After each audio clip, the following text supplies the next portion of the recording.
Hi കൂട്ടുകാരെ, hi praise the Lord. നമ്മുടെ കർത്താവ് വെളിച്ചമാണല്ലേ. ഇരുട്ടൊട്ടും നമ്മുടെ കർത്താവിലില്ല. വെളിച്ചമല്ലുള്ളതുലകിൽ വെളിച്ചത്തിൽ ലാഞ്ചന പോലുമികേ നാസ്തി. ഇരുളാണിഹം സ്വാഭാവികമായി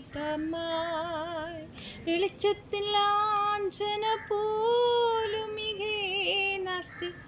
ഇരുളാണിഹം സ്വാഭാവികമായി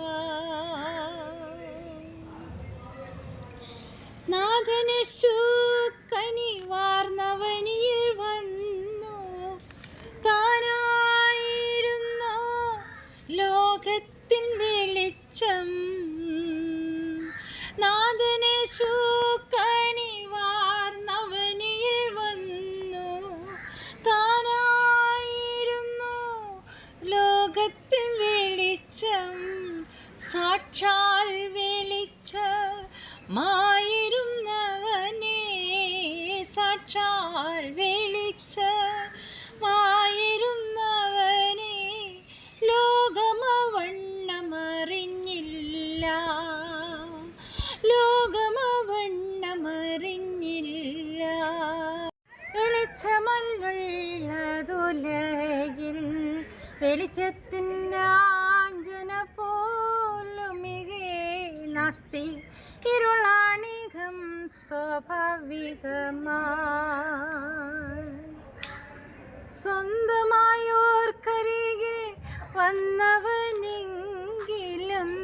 സ്വന്തക്കാരാരുമേ കൈക്കൊണ്ടില്ലവനെ. സ്വന്തമായോർക്കരികിൽ വന്നവനെങ്കിലും സ്വന്തക്കാരാരുമേ കൈക്കൊണ്ടില്ലവനെ. ആദാൽ തന്നനാദ്യ നിർണയാനുസാരം, ആദാൽ തന്നനാദ്യ നിർണയാനുസാരം ചെയ്താനന്യ ജാതിക്കും നന്മ, ചെയ്താനന്യ ജാതിക്കും നന്മ. വെളിച്ചമല്ലുള്ളതുലകിൽ വെളിച്ചത്തിൽ ലാഞ്ചന പോലുമികേ നാസ്തി. ഇരുളാണിഹം സ്വാഭാവികമായി, ഇരുളാണിഹം സ്വാഭാവികമായി. കാന്തനിൽ ചാരുവോർക്കെന്താനന്ദം പ്രിയരേ, സന്തോഷിപ്പിൻ ശുദ്ധരേ സന്തതം രക്ഷയിൽ. കാന്തനിൽ ചാരുവോർക്കെന്താനന്ദം പ്രിയരേ, സന്തോഷിപ്പിൻ ശുദ്ധരേ സന്തതം രക്ഷയിൽ. ശുദ്ധിയിൽ ജീവിപ്പിൻ കണ്ടിടാം ദൈവത്തെ, ശുദ്ധിയിൽ ജീവിപ്പിൻ കണ്ടിടാം ദൈവത്തെ. കാന്തനോടും വാഴാം, കാന്തനോടു കൂടെന്നും വാഴാം. വെളിച്ചമല്ലുള്ളതുലകിൽ വെളിച്ചത്തിൽ ലാഞ്ചന പോലുമികേ നാസ്തി. ഇരുളാണിഹം സ്വാഭാവികമായി, ഇരുളാണിഹം സ്വാഭാവികമായി. നമ്മുടെ ഇന്നത്തെ വാക്യം യോഹന്നാന്റെ സുവിശേഷം 1:5 വെളിച്ചം ഇരുളിൽ പ്രകാശിക്കുന്നു, ഇരുളോ അതിനെ പിടിച്ചടക്കിയില്ല. യോഹന്നാൻ 1:5. ഒരിക്കൽ ആകാശത്തു നിന്നൊരു വലിയൊരു വെളിച്ചം ഒരു വ്യക്തിയുടെ ചുറ്റും മിന്നിയതായിട്ട് വചനത്തിൽ കാണുന്നു. ആരാണത്? അതെ, ശൗലിന് ചുറ്റുമായിരുന്നു അല്ലേ. എന്നിട്ട് ആ വെളിച്ചം സംസാരിച്ചു അല്ലേ. എന്താ സംസാരിച്ചത്? ശൗലേ ശൗലേ, നീ എന്നെ ഉപദ്രവിക്കുന്നത് എന്താ? അപ്പോൾ മറുപടി പറയണേ ശൗൽ, കർത്താവേ നീ ആരാകുന്നു? അപ്പോൾ എന്താ മറുപടി? ആ വെളിച്ചം എന്താ മറുപടി പറഞ്ഞേ? നീ ഉപദ്രവിക്കുന്ന നസ്രയനായ യേശുവാകുന്നു ഞാൻ എന്ന് പറഞ്ഞു അല്ലേ. ഉടനെ ഞാൻ എന്ത് ചെയ്യണ്ടു എന്ന് അവൻ കർത്താവിൽ മാനസാന്തരപ്പെടുന്നു, കർത്താവിന് വിധേയപ്പെടുന്ന ഒരവസ്ഥ. എന്താ ശൗൽ ചെയ്തേ?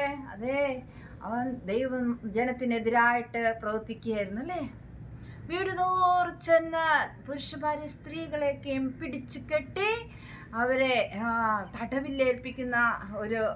ഏൽപ്പിക്കുകയും സഭയെ മുടിക്കുകയും ചെയ്ത ഒരു വ്യക്തിയായിരുന്നു ശൗൽ. ആ ശൗലിനെ ദൈവം മാനസാന്തരത്തിലൂടെ കർത്താവിൻ്റെ വെളിച്ചമായി പ്രകാശിക്കുവാനായിട്ട് ഉപയോഗിച്ചു. നമുക്കറിയാം, പത്മോസ് ദ്വീപിൽ ഏകനായി വസിക്കുന്ന പ്രിയ ശിഷ്യനായി യോഹന്നാന് കർത്താവ് വെളിപ്പെട്ടത് അല്ലേ. അവിടെ അതെല്ലാം വെളിപ്പാട് പുസ്തകം 1-ാം അധ്യായത്തിൽ വിവരിക്കുന്നുണ്ട്. എന്നാൽ അവിടെ കർത്താവിൻ്റെ മുഖം സൂര്യൻ ശക്തിയോടെ പ്രകാശിക്കുന്നത് പോലെ ആയിരുന്നു എന്ന് നമുക്ക് കാണാനായിട്ട് സാധിക്കും. അങ്ങനെ കർത്താവിൻ്റെ മുഖം സൂര്യൻ ശക്തിയോടെ പ്രകാശിക്കുന്നത് പോലെ ആയിരുന്നു. അതെ, അപ്പോൾ ഇത് യോഹന്നാൻ കണ്ട് ഭയപ്പെട്ട് മരിച്ചവനെ പോലെ അവൻ്റെ കാൽക്ക് വീണു എന്ന് നമ്മൾ കാണുന്നുണ്ട്.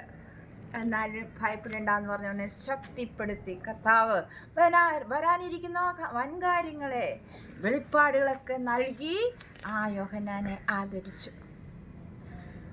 കർത്താവിന് സ്തോത്രം. കർത്താവ് നമ്മൾ പ്രകാശിക്കട്ടെ. കർത്താവ് അത് ആഗ്രഹിക്കുന്നു.